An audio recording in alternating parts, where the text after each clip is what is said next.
Hello बच्चों, कैसे हो आप लोग? ठीक हो? तो चलो आज शुरुआत करते हैं साइंस क्लास 10th लेसन 2 अम्ल क्षारक एवं लवण का पार्ट 2। इसमें हम पढ़ेंगे 2.1.2 अम्ल क्षारक व लवण। इसमें हम पढ़ेंगे 2.1.2 अम्ल व क्षारक कैसे अभिक्रिया करते हैं, और इसके बाद इससे संबंधित और पीछे के प्रश्नोत्तर का पीडीएफ भी आपको मिलेगा। इसके पहले हम अम्ल क्षारक एवं लवण का पार्ट 1 पढ़ चुके हैं।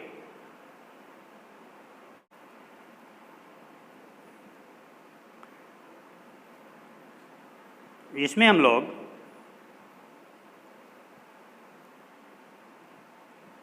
पार्ट 1 पढ़ चुके हैं, जिसमें हम लोग इंडिकेटर्स के बारे में पढ़ा था, सूचक के बारे में पढ़ा था। सूचक चूँकि 3 प्रकार के होते हैं, प्राकृतिक सूचक, संश्लेषित सूचक और गंधीय सूचक। तो इन तीनों के बारे में हम लोगों ने पढ़ा था कि ये कैसे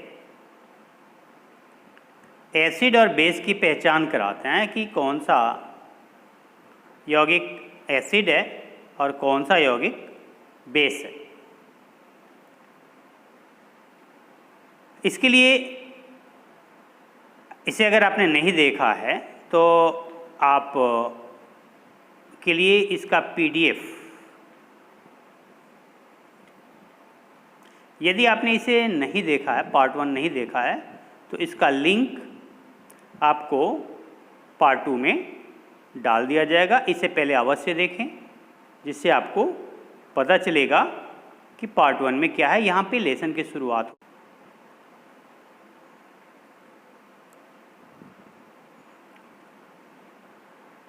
तो आइए शुरुआत करते हैं अपनी टेक्स्ट बुक का आज का टॉपिक 2.1.2 अम्ल एवं क्षारक धातु के साथ कैसे अभिक्रिया करते हैं।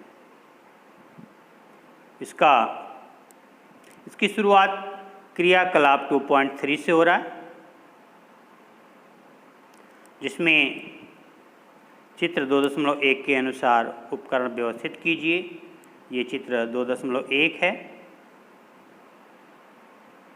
बात हम यही से शुरू करेंगे। ये चित्र 2.1 है, तो उपकरण ऐसे व्यवस्थित होगा।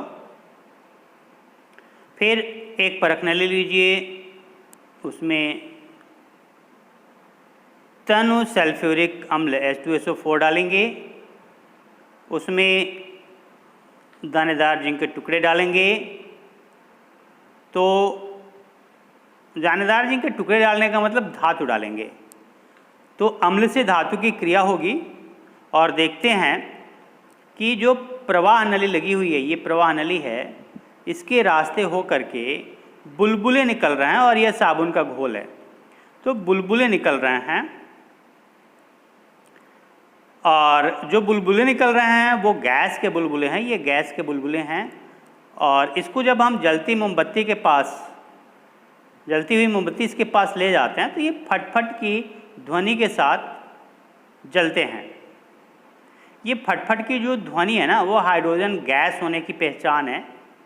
तो इससे ये पता चलता है कि यहाँ पे जब अम्ल और धातु जिंक क्रिया किए तो हाइड्रोजन गैस बनी, और जो हाइड्रोजन गैस बनी वो हाइड्रोजन गैस इस नली के रास्ते आई, और इस साबुन के झाग के साथ वो बड़े बड़े बुलबुले के रूप में बाहर निकली। और इसको जब मोमबत्ती दिखाई गई तो यह फटफट की आवाज़ के साथ जला, और जो जला वह हाइड्रोजन गैस था। ठीक है, चलिए, तो इसको हम एक बार, आपका जो क्रियाकलाप है वहाँ पे जो लिखा है, इस पिक्चर को आप देख लीजिए, और इस पिक्चर को वहाँ से दोहरा लेते हैं कि उपकरण लीजिए, वो हमने लिया। एक परखनली में लगभग 5 ml तनु सल्फ्यूरिक अम्ल लीजिए, वो हमने लिया। इसमें दानेदार जिंक डालिए, मतलब धातु के टुकड़े डालिए। यहाँ अम्ल है, यहाँ धातु है। दानेदार जिंक के टुकड़ों की सतह पर आप क्या देखते हैं, वो उसका कोई मतलब नहीं है। उत्सर्जित गैस को साबुन के विलयन से प्रवाहित कीजिए। साबुन के विलयन से प्रवाहित किया। साबुन के विलयन में बुलबुले क्यों बनते हैं? क्योंकि उसका सरफेस टेंशन जो है ना, पृष्ठीय तनाव के कारण से वो उसके बुलबुले बड़े हो जाते हैं और उसमें गैस निकल रही है। जो गैस आ रही है वो उसमें निकलने की कोशिश कर रही है, तो साबुन का जो सरफेस है वो उसके चारों तरफ घेर करके एक बुलबुला बना रहा है। और फिर जलती हुई मोमबत्ती को गैस वाले बुलबुले के पास ले जाइए तो वो जलने लगता है। आप क्या परीक्षण करते हैं? तो देखते हैं फट-फट की ध्वनि के साथ जलता है। कुछ अम्ल अन्य अम्लों के साथ HCl, HNO3, CH3, COOH के साथ यह क्रियाकलाप दोहराइए। प्रत्येक स्थिति में आपका प्रेक्षण समान है या भिन्न। ये आपको यहाँ पे एक बड़ा सा प्रश्न है कि प्रत्येक स्थिति में आपका प्रेक्षण समान है या भिन्न। देखिए, इसका जवाब हम आपको इस तरह से देंगे कि सबके साथ सभी धातुएं अम्लों के साथ हाइड्रोजन गैस नहीं निकालती, क्योंकि इसके लिए जो धातु है उसका क्रियाशील होना जरूरी है। कुछ धातुएं जो कम क्रियाशील होती है वह अम्ल के साथ क्रिया नहीं कर पाती और हाइड्रोजन गैस नहीं निकाल पाती। ठीक है, चलिए आगे बढ़ते हैं। अब ऊपर जो क्रियाकलाप हुए, अम्ल लिए गए, उससे धातु की क्रिया कराई गई और क्या बना? हाइड्रोजन गैस बने। हाइड्रोजन गैस बनी और इस तरह से हाइड्रोजन गैस के अलावा क्या और कुछ भी बना क्या उसमें? तो हाँ, लवण भी बना। लवण भी बना। और इस क्रिया को हम इस तरह से लिखते हैं कि अम्ल एवं धातु मिलकर के लवण और हाइड्रोजन गैस बनाते हैं। अब ये करें, आपने जिन अभिक्रियाओं का प्रेक्षण किया, क्या आप उनका समीकरण लिख सकते हैं? हाँ, बिल्कुल लिख सकते हैं। यहाँ पे अम्ल के रूप में हमने क्या लिया था? H2SO4 लिया था। चलिए, और फिर क्या लिया था? धातु हमने लिया था तो जिंक लिया था। चलो ले लिया। फिर इनसे हमको क्या मिला था? तो फाइनली तो हमको H2 मिली थी गैस के रूप में, वो हमने ले लिया। और जो बचा वो क्या बचा? तो इसके अलावा जो बचा वो बचा, तो H2 निकल गई यहाँ से, वो गैस के रूप में चली गई यहाँ पे। तो बचा क्या? ZnSO4। तो यहाँ पे बचा हमारा ZnSO4 जिंक सल्फेट। ये लवण है। यह क्या है? यह लवण है। तो ये चीज़ बना, ये रासायनिक अभिक्रिया हुई। कोई दिक्कत है? नहीं। तो धातु क्या करता है ना, अम्ल से हाइड्रोजन गैस को विस्थापित कर देता है। धातु अम्ल से हाइड्रोजन गैस विस्थापित करता है। ये आप याद रखेंगे। और साथ में क्या बनाता है? लवण बनाता है। चलो ठीक। अब यहाँ क्रियाकलाप 2.4 है। अब यहाँ क्रियाकलाप 2.4 है। 2.4। एक परखनली में जिंक के कुछ दानेदार टुकड़े रखिए। फिर परखनली लिया, फिर जिंक लिया, मतलब धातु लिया। चलो धातु ले लिया। और फिर क्या किया? उसमें 2 ml सोडियम हाइड्रॉक्साइड का घोल मिला। ये सोडियम हाइड्रॉक्साइड। ये सोडियम हाइड्रॉक्साइड क्या है भैया? तो ये सोडियम हाइड्रॉक्साइड है क्षार। ये क्या है? क्षार है। तो ये मिलाइए, उसे गर्म कीजिए। तत्पश्चात क्रियाकलाप 2.3 के अनुसार क्रियाओं को दोहराइए और प्रेक्षणों को लिखिए। अब तो हम इसके पहले क्रियाकलाप 2.3 में देखें कि अम्ल का धातु से क्रिया कराया गया। यहाँ पे हम क्रिया करा रहे हैं क्षार का धातु से। तो यहाँ पे देखिए NaOH है। यह क्या है? यह क्या है? क्षार है। 4। और जो धातु है वो Zn है, ये Zn धातु है, तो इसकी क्रिया हुई तो ये सोडियम जिंकेट बना। और क्या फिर इसमें भी निकला, हाइड्रोजन गैस निकली। तो जो हाइड्रोजन गैस निकलने की क्रिया है ना, वो तो अम्लों के साथ भी हुई और क्षारों के साथ भी हुई, अगर उनके साथ धातु की क्रिया कराई गई तो यहाँ पे हमें ध्यान क्या देना है? जो हमें ध्यान देना है वो ये देना है कि हमने जब अम्ल लिया था तो उसमें एक सिंगल तत्व हाइड्रोजन था और उसके साथ वह धन के रूप में था और उसके साथ एक ऋण का आयन था। फिर से मेरी बात सुनिए, मैं आपको इस समीकरण को लिखना कैसे है, याद कैसे करना है, इसको थोड़ा मैं आपको समझाने की कोशिश कर रहा हूँ। जब हम इसके पहले लिए थे ना अम्ल और धातु की क्रिया कराए थे, तो अम्ल के रूप में हमने लिया था H2SO4 लिया था और फिर हमने जिंक लिया था। तो इसकी जो क्रिया हुई थी तो इसमें ये तो तय हो गया कि H2 निकल गया, तो ये निकल गया, बचा यहाँ SO4, तो ये ऋण आयन है और ये जो H2 है ना ये 2H के रूप में धन आयन है ये। तो ये HO4 ऋण आयन हमारा बचा था और यह जो ऋण आयन बचा था ना, यह Zn जो है वह धनायन है, यह धनायन में बदल जाएगा और यह ZnSO4 बनाएगा। और चूंकि ये SO4 जो होता है यह इसके ऊपर 2 चार्जेज होते हैं, इसलिए Zn के ऊपर भी 2 धन चार्जेज होते हैं। दोनों की संयोजकता बराबर होगी ना, तो ये आपस में समान अनुपात से जुड़ेंगे। जुड़ तो वो दूसरे से भी सकते हैं, जैसे SO4 के ऊपर 2 चार्ज है माइनस माइनस और हाइड्रोजन के ऊपर तो एक ही चार्ज है ना, इसलिए देखिए 2 को बैलेंस करने के लिए 2H है, यहाँ H2 है। तो Zn के पास 2 चार्ज है, इसलिए यह अकेला ही ना H2SO4 के साथ क्रिया कर जाएगा, SO4 के साथ क्रिया कर जाएगा। और SO4 से क्रिया करने के लिए हाइड्रोजन के कितने चाहिए, तो 2 परमाणु चाहिए। तो ये बात मैं सिर्फ इसलिए आपको समझा रहा हूँ कि अम्ल को अगर लेते हैं तो धन आयन के रूप में एक H प्लस रहता है, वो निकल जाता है और इसके 2 H मिल करके H2 बन के गैस के रूप में निकल जाते हैं। लेकिन यहीं पे जब हम क्षार लेते हैं तो क्षार में आप देखोगे कि थोड़ा सा अलग स्थिति है। यहाँ OH एक होता, OH और यहाँ से उसको H2 निकलना है। यह NaOH कैसे टूटता है,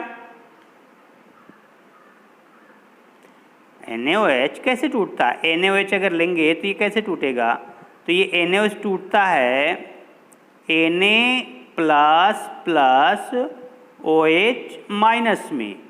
तो हमको जो आयन प्राप्त होता है वह OH आयन प्राप्त होता है और वहाँ पे क्या हमको प्राप्त हो रहा था, H प्लस आयन प्राप्त हो रहा था और दोनों से ही हमको क्या मिल रहा है, H2 मिल रहा है।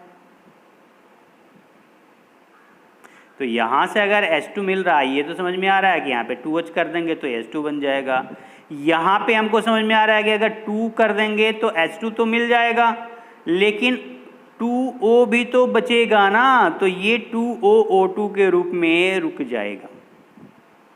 ये एक्स्ट्रा हो गया ना, H2 निकल गया लेकिन ये एक्स्ट्रा हो गया, तो ये O2 है ना, फिर ये यहाँ पे आकर के जुड़ जाता है। जिंक हमारा हाई है, O2 हमारा ये वाला O है और Na2 हमारा ये वाला है Na2, तो इस तरह से बनता है Na2ZnO2। अब ये इसमें आप देखोगे, वहाँ पे जब आप देख रहे थे तो वहाँ पे जो लवण बन रहा था ना, लवण क्या लवण बना वहाँ पे? ZnSO4। तो ZnSO4 में दो तरह की चीज़ें थी, एक था एक धन आयन Zn धन आयन और SO4 ऋण आयन। तो इस लवण में ना एक तरह का धन आयन था, सिर्फ एक प्रकार का धन आयन था। और यहाँ पे आपको देखने को मिलेगा दो तरह के धन आयन होंगे, एक Na भी धन आयन है और एक Zn भी धन आयन है। और धातुएं भी दो हो गई इसमें, सोडियम भी धातु है और जिंक भी धातु है। तो इस तरह से क्षार का जो हाइड्रोजन के अलावा दूसरा प्रोडक्ट बनता है वो अम्ल के हाइड्रोजन के अलावा बनने वाले प्रोडक्ट से भिन्न होता है। अम्ल में जो लवण बनता है उसमें एक धातु रहता है, ऑक्सीजन नहीं रहता, और दूसरा धातु भी नहीं रहता। और जो क्षार के साथ हाइड्रोजन के अलावा यौगिक बनता है उसमें दो धातुएं होती हैं, दो धातुएं होती हैं। चलिए, तो ये बात आपके कुछ समझ में आई होगी। ये थोड़ा लंबा हुआ, लेकिन ये मैं आपको समझाने की कोशिश कर रहा था कि ये जो बीच में सोडियम जिंकेट बना ना, उसका ऑक्सीजन कहाँ से आया, जिंक कहाँ से आया, और Na2 कहाँ से आया और H2 कहाँ से आया। तो ये O2 और H2 OH से आए हैं। कहाँ से आए हैं? OH से आए हैं। चलिए, कोई दिक्कत होगी इसे एक बार आप मनन करने की कोशिश करिएगा, और कोई दिक्कत होगी तो फिर हमसे बात करिएगा, ठीक है। चलिए, तो हमने एक निष्कर्ष निकाला कि अम्ल भी जब धातु के साथ क्रिया करता है तो हाइड्रोजन गैस निकालता है, क्षार भी जब धातु के साथ क्रिया करती है तो हाइड्रोजन गैस निकालती है। ये तो दोनों चीज़ें कॉमन हो गई, लेकिन जो बीच वाला प्रोडक्ट बनता है ना वो अलग अलग होता है, वो अलग अलग होता है, ठीक है। ठीक, क्षार वाले में दो धनायन बनते हैं, शामिल होते हैं, और अम्ल वाले में एक धनायन शामिल होता है जो धातु होता है, और इसमें दो धातु होते हैं, ठीक है। चलो भाई, अब आगे बढ़ते हैं अगली हेडिंग पे।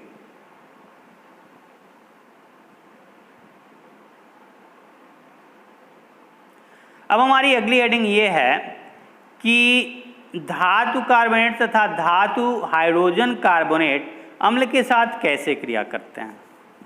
देखिए, हमें यहाँ पे एक क्रम ना इस किताब में थोड़ा अलग लग रहा है।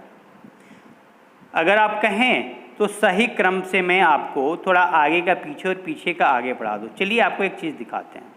ये 2.1.3 हुआ, और इससे आगे ना यहाँ पे एक 2.1.5 है। ये कह रहे हैं कि अम्लों के साथ धात्विक ऑक्साइडों की अभिक्रिया है। वहाँ पे हमने पढ़ा अम्लों के साथ धातु की अभिक्रिया, और यहाँ पे पढ़ने जा रहे हैं अम्लों के साथ धात्विक ऑक्साइड की अभिक्रिया। तो यार ये तो क्रम है ना, इसको ज़रा देख लेते हैं। वो कार्बोनेट और बाइकार्बोनेट थोड़ा सा पहले आना, बाद में आना चाहिए था, वो पहले आ गया है। तो मैं इसे आपको एक बार फिर से समझाता हूँ कि मैं इसे पहले क्यों पढ़ना चाहता। ये हमने कोई अम्ल ले लिया, चलिए आ जाते हैं रिएक्शन पे।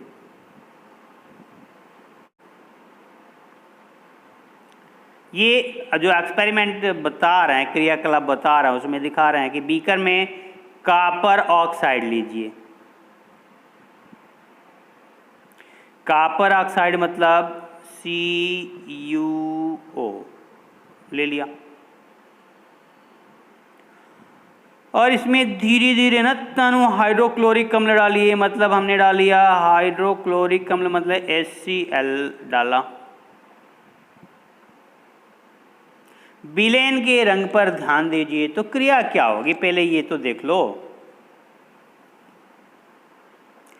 तो भैया, क्रिया में जो पहले H2 निकल रहा था ना धातु के साथ क्रिया करने पे, अब यहाँ पे H2 नहीं निकलेगा, यहाँ पे H2O निकलेगा, बनेगा, जल बनेगा। और साथ में क्या बनेगा कि इसका H निकल गया, इसका O निकल गया, और यहाँ पे 2 हो जाएगा, तभी ना 2H2 बनेगा। और ये O हो जाएगा तो H2O बन गया। अब हमारा क्या बना, CuCl2 बनेगा, CuCl2 बनेगा, कॉपर क्लोराइड। तो अब ये कह रहे हैं कि विलयन के रंग पर ध्यान दीजिए, कॉपर ऑक्साइड का क्या हुआ। तो कॉपर ऑक्साइड जब कॉपर क्लोराइड में बदल गया तो कॉपर ऑक्साइड का रंग तो बदल ही जाएगा ना। तो ये इसको हम आगे देखते हैं, ये क्या किताब में लिख रहे हैं। तो कह रहे हैं कि आप देखेंगे कि विलयन का रंग नील हरित हो जाएगा, नील हरित हो जाएगा, नील हरित हो जाएगा। और ये नील हरित क्यों हो जाएगा,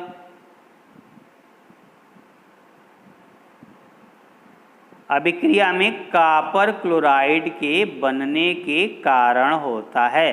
तो जो कॉपर ऑक्साइड था वो किस में बदल गया, कॉपर क्लोराइड में, और जिससे उसका कलर नील हरित हो गया।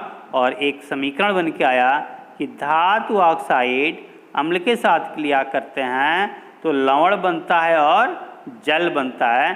क्योंकि पहले क्या बनता था, धातु अगर सिर्फ धातु अगर अम्ल के साथ क्रिया करता था तो क्या बनता था, लवण तो बनता था प्लस H2 बनता था। और अब ऑक्सीजन भी आ गया ऑक्साइड में, तो यह ऑक्सीजन H2 में जुड़ जाएगा तो बन जाएगा H2O। तो धातु के साथ H2 निकलता है और धातु ऑक्साइड के साथ H2O बनता है, जल बनता है। समझ में आ गया क्या, वेरी गुड। कोई कन्फ्यूजन हो हमें बताइए, कोई कन्फ्यूजन हो। हम आपको वीडियो कम डाल रहे हैं लेकिन इसका मतलब ये नहीं है, कुछ दिक्कतें आ गई थी तो यहाँ पे आप कोई समझौता ना करें, समझने में कोई समझौता ना करें।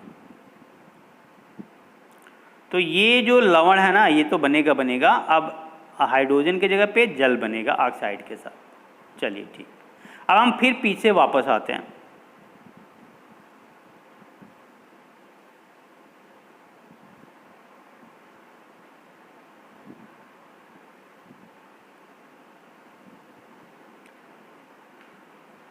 अब फिर हम 2.1.3 पे आते हैं। धातु कार्बोनेट तथा धातु हाइड्रोजन कार्बोनेट, धातु कार्बोनेट तथा धातु हाइड्रोजन कार्बोनेट अम्ल के साथ कैसे अभिक्रिया करते हैं, अम्ल के साथ कैसे अभिक्रिया करते हैं। चलिए, तो सबसे पहले हम देखेंगे कि धातु कार्बोनेट और धातु हाइड्रोजन कार्बोनेट में अंतर क्या है। तो धातु कार्बोनेट होता है, कार्बोनेट होता है CO3,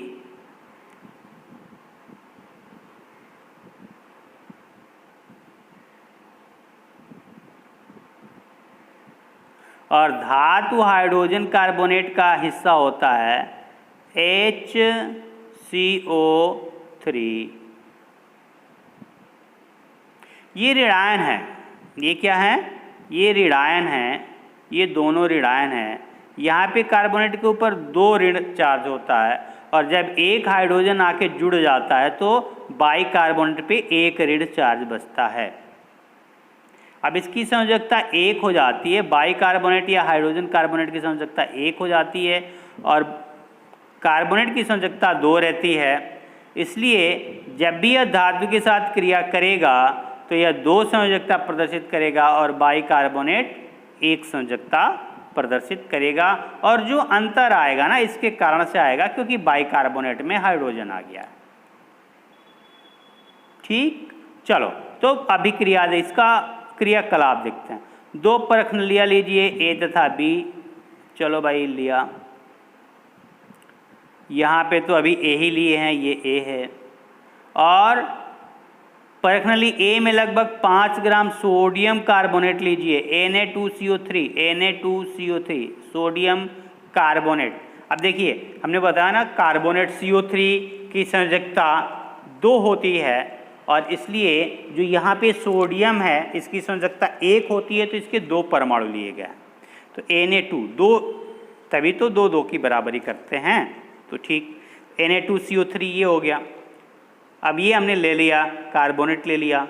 अब परखनली B में 5 ग्राम सोडियम हाइड्रोजन कार्बोनेट लीजिए। चलिए यहाँ पे कार्बोनेट लिया था, यहाँ पे हाइड्रोजन कार्बोनेट लेंगे और दोनों परखनलियों में HCl डाल दीजिए। चलिए अम्ल डाल दिया, तो अम्ल का कार्बोनेट के साथ और अम्ल का बाइकार्बोनेट के साथ क्रिया क्या होगा, क्या होगा?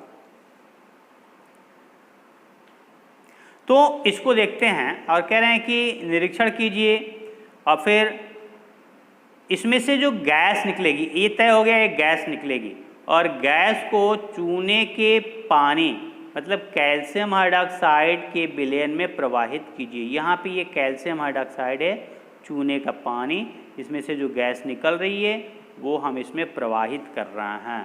तो फिर परीक्षण कीजिए, तो उसका तो रंग दूधिया हो जाएगा, क्योंकि इसमें से निकलने वाली गैस कार्बन डाइऑक्साइड है।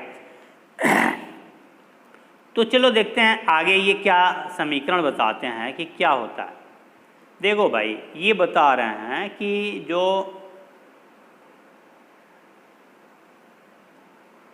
परखनली है ना, परखनली A जिसमें हम कार्बोनेट लिए थे, ये था Na2CO3 प्लस HCl डाला था, तो ये NaCl तो बना लवण बना, वेरी गुड, और साथ में H2O भी बना, जल भी बना, और CO2 गैस निकली, CO2 गैस निकली। और बाइकार्बोनेट के साथ भी वही हुआ, बाइकार्बोनेट में अम्ल डाला तो NaCl लवण बना और H2O जल बना और कार्बन डाइऑक्साइड गैस बनी, कार्बन डाइऑक्साइड गैस बनी। अब भाई देखो, दोनों में तो सेम प्रोडक्ट आ रहे हैं, लेकिन एक अंतर है बस ये कि हम जो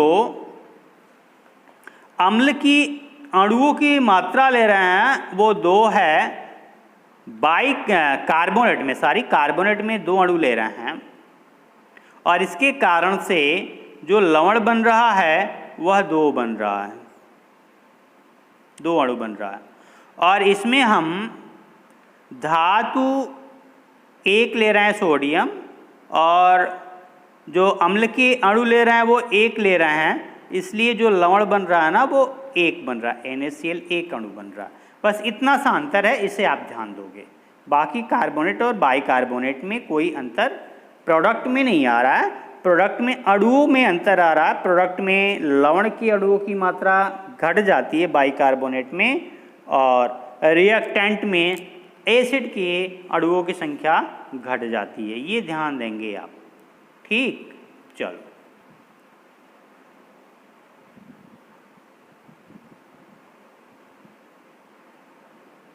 अब कार्बन डाइऑक्साइड बन गई, उसको चूने के पानी में प्रवाहित किया गया, CaOH ट्वाइस, तो ये कैल्शियम कार्बोनेट बन गया जो श्वेत अवक्षेप है।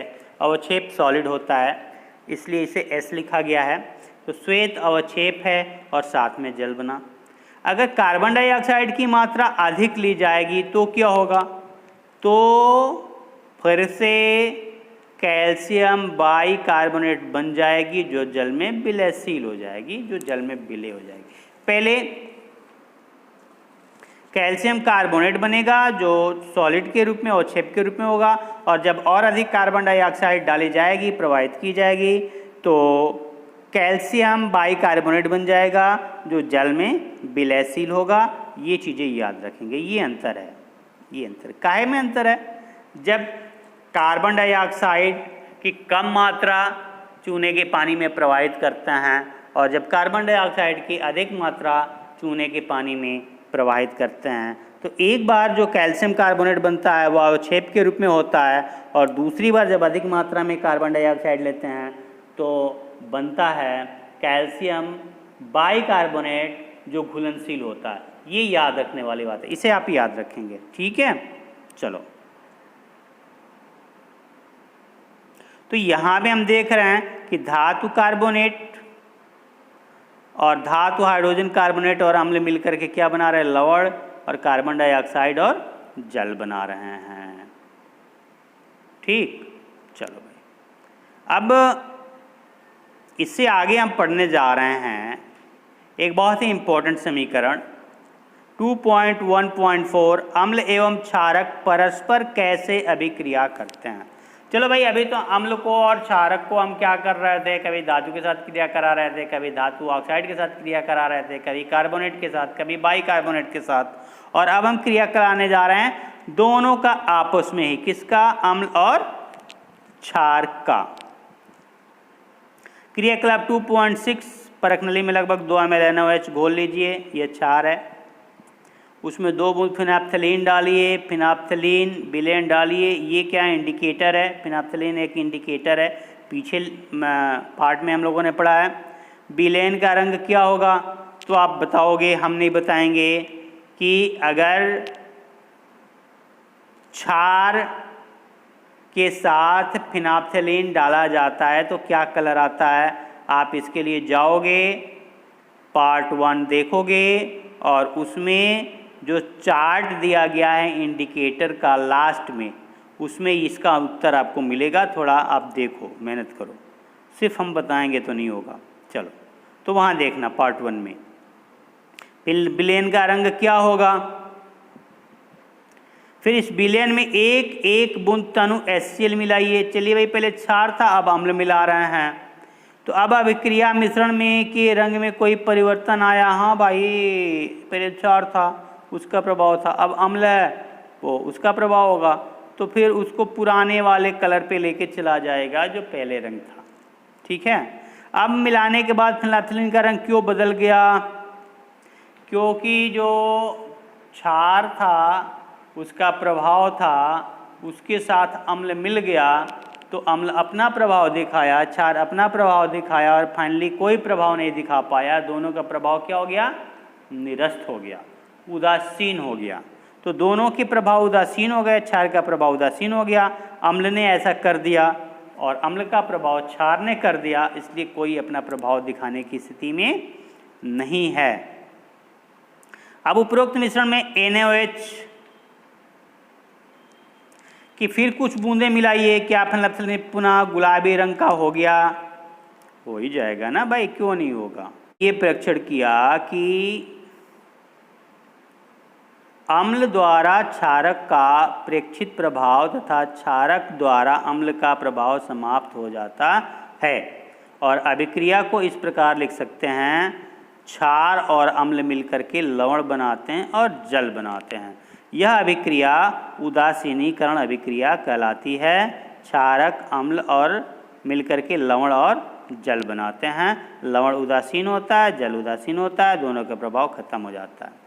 और ये चीज़ हम लोगों ने पढ़ लिया है कि अम्लों के साथ धात्विक ऑक्साइड की अभिक्रिया, ये हमने पढ़ लिया, पहले ही पढ़ लिया था।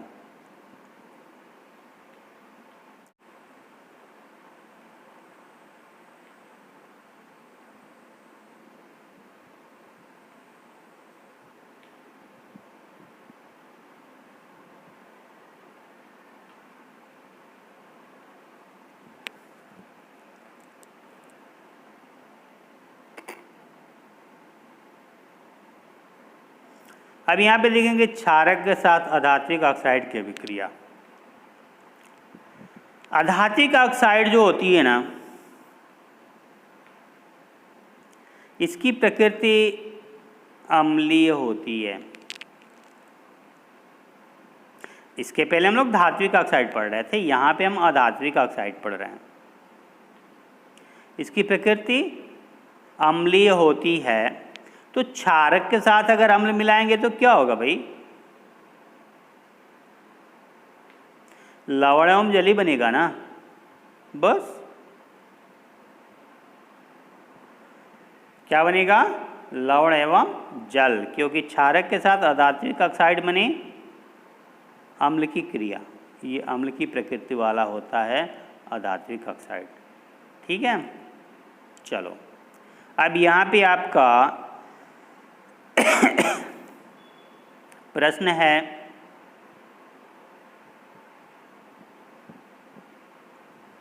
इस प्रश्न का उत्तर PDF के रूप में मिलेगा आपको। डिस्क्रिप्शन बॉक्स में PDF का लिंक रहेगा। यहाँ पे हम आपको थोड़ा समझा देते हैं, हिंट कर देते हैं, लेकिन उत्तर आपको वहीं मिलेगा। पीतल एवं तांबे के बर्तनों में दही एवं खट्टे पदार्थ क्यों नहीं रखने चाहिए? देखिए, पीतल क्या है और तांबा क्या है, ये धातुएं हैं, और इसमें दही एवं खट्टे पदार्थ क्या है, अम्ल हैं। इनको रखेंगे तो धातु और अम्ल की जो क्रिया हो जाती है वह हो जाएगी और दही खराब हो जाएगी। ठीक है, चलो अब ये दूसरा है, धातु के साथ अम्ल की अभिक्रिया होने पर सामान्यतः कौन सी गैस निकलती है? बड़ा सिंपल सा सवाल है भाई।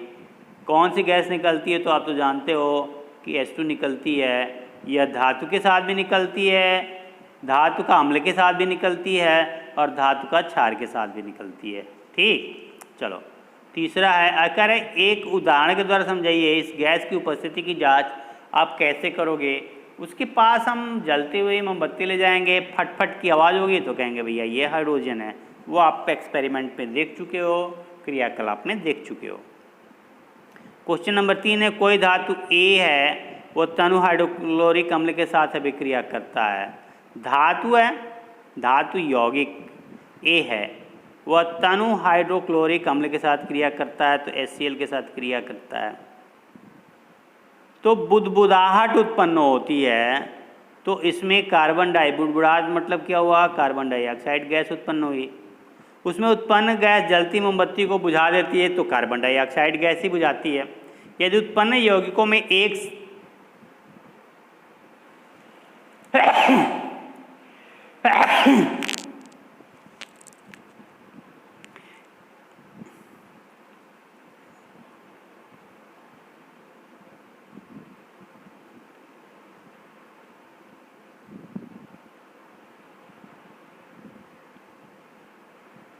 कह रहे हैं कि यदि उत्पन्न यौगिकों में एक कैल्शियम क्लोराइड है, कैल्शियम क्लोराइड है, तो क्लोराइड कहाँ से आया भाई? तो HCl से आ गया, वो तो हमसे, लेकिन कैल्शियम जो आया ना, यह तो धातु है ना। तो इस अभिक्रिया के लिए संतुलित रासायनिक समीकरण लिखिए। तो धातु है तो इसमें एक धातु जो होगी, धातु का यौगिक, वह कैल्शियम का यौगिक होगा। और अब इसको हम आपको PDF के रूप में दे देंगे, यहाँ ज़्यादा समय लग जाएगा, फिर PDF भी आपको देना पड़ेगा, तो ये वीडियो लंबी हो जाएगी थोड़ी सी। इससे आगे बढ़ते हैं।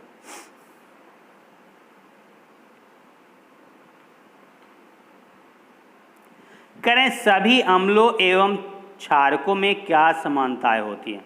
अम्लों में क्या समानताएं होती हैं पहले ये समझे, फिर क्षारकों में क्या समानताएं होती हैं, फिर ये समझे। इसे समझने के लिए ना बहुत समय लगाने की ज़रूरत नहीं है, एक सिंपल सा आपको हम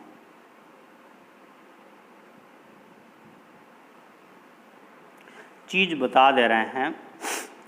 जब भी अम्ल आप देखेंगे ना, अम्ल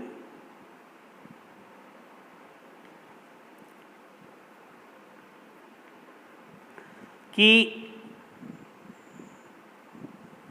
अम्लों में ना धनायन H तथा ऋणायन ऋणायन जैसा अम्ल होगा उसके हिसाब से उसमें ऋणायन होगा, लेकिन H सब में रहेगा। जैसे HCl में Cl माइनस रहेगा और H भी रहेगा, HNO3 में NO3 माइनस रहेगा और H भी रहेगा, और CH3COOH में क्या रहेगा, CH3COO माइनस रहेगा और H प्लस रहेगा। तो इस तरह से ना ये ऋणायन रहेगा, ये ऋणायन रहेगा, और ये क्या हो जाएगा, प्लस हो जाएगा, H प्लस हो जाएगा। तो ये आप देख रहे हो कि अम्लों में एक चीज़ तो कॉमन हो गई ना, वो है H प्लस। अम्लों में एक चीज़ क्या कॉमन हो गई, H प्लस, तो वो हाइड्रोजन आयन देता है भाई।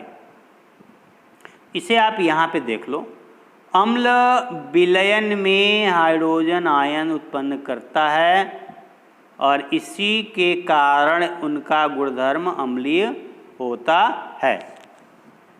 तो अम्लों में समानता ये होती है कि वो हाइड्रोजन आयन देता है, धनायन देता है। और क्षार में आएंगे तो सोडियम हाइड्रोक्साइड, कैल्शियम हाइड्रोक्साइड क्षारकों का उपयोग करके इस क्रियाकलाप को दोहराइए तो यहाँ पे आपको मिलेगा OH आयन, किसमें? क्षारक में, और अम्ल में मिलेगा H+ आयन। और बहुत लंबा अगर ना करे तो जल में अगर इसकी बात करें कि जलीय विलयन में अम्ल या क्षारक का क्या होता है, तो हम आपको समझा देंगे यहीं पे कि जो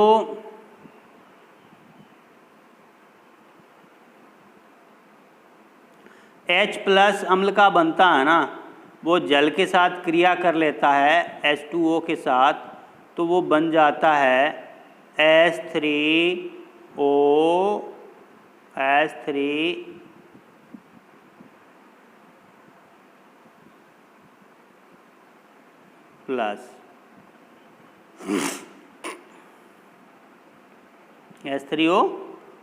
बन जाता है, ये चीज़ बन जाती है। तो जल में हाइड्रोजन आयन नहीं मिलता है, हाइड्रोजन आयन के साथ साथ हाइड्रोनियम आयन भी मिलते हैं, ये याद रखेंगे। जल में हाइड्रोजन जल के अणु के साथ क्रिया करके हाइड्रोनियम आयन में बदल जाता है। और क्षार का तो OH आयन OH आयन मिलता ही है। ठीक है, चलो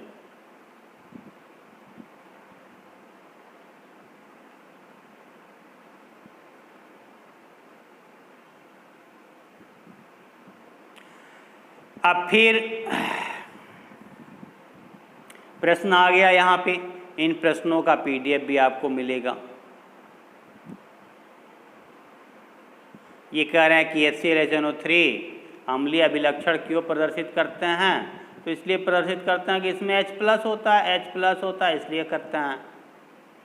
एवं ग्लूकोज जैसे यौगिकों के विलयन में अम्लीयता के अभिलक्षण नहीं प्रदर्शित होता है, क्योंकि ग्लूकोज H+ आयन प्रदर्शित नहीं करता आयन के रूप में उसे, वो तो ग्लूकोज क्या है ना, सहसंयोजी यौगिक है, तो वह आयन के रूप में नहीं टूटता, इसलिए हाइड्रोजन आयन नहीं देता, तो उसके अंदर अम्लीय अभिलक्षण नहीं होता। हाइड्रोजन तो है लेकिन अम्लीय अभिलक्षण नहीं है। अम्ल का जलीय विलयन क्यों विद्युत का चालन करता है? क्योंकि उसमें आयन होते हैं। चलिए, शुष्क हाइड्रोक्लोरिक गैस शुष्क लिटमस पत्र के रंग को क्यों नहीं बदलती?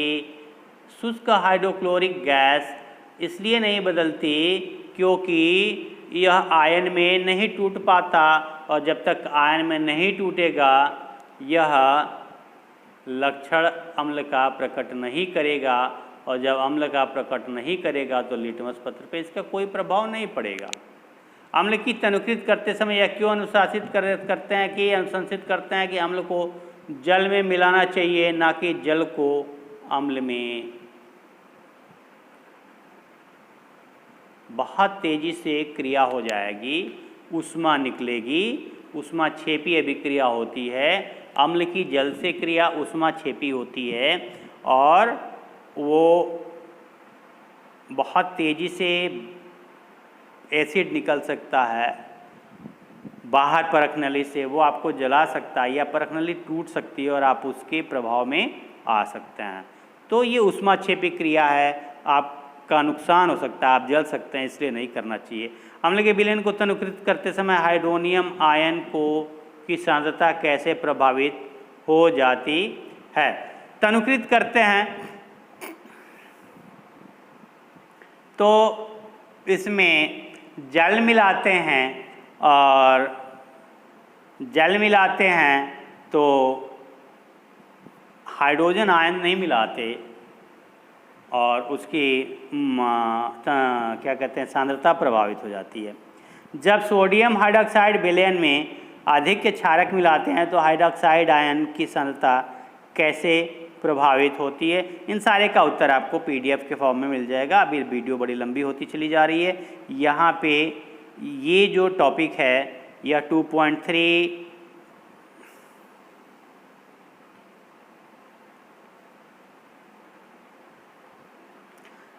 2.3 अम्ल एवं क्षारक के विलयन कितने प्रबल होते हैं, यह एक नए तरीका का टॉपिक है। इसमें सांद्रता, हाइड्रोजन आयन, हाइड्रोनियम आयन की सांद्रता का जिक्र होगा। जिसे pH के द्वारा व्यक्त करते हैं। तो ये pH स्केल है, एक बड़ा ही महत्वपूर्ण और अच्छा टॉपिक है। इसको हम लोग पढ़ेंगे पार्ट 3 में। इसके लिए आपको इंतज़ार करना पड़ेगा पार्ट 3 का। तो आपको इससे अब तक के जितने भी प्रश्न मिले उन सबका PDF मिल जाएगा। किस में मिलेगा? उसका लिंक मिल जाएगा आपका इसी वीडियो के डिस्क्रिप्शन बॉक्स में, और उसी में पार्ट 1 का भी लिंक रहेगा। ठीक है, और इसे अच्छे से पढ़िए, प्रश्नों को अच्छे से समझिए। कोई दिक्कत होगी तो ज़रूर व्हाट्सएप पे चैटिंग करिएगा या फ़ोन करिएगा। Thank you. मिलते हैं पार्ट 3 में अगले दिन।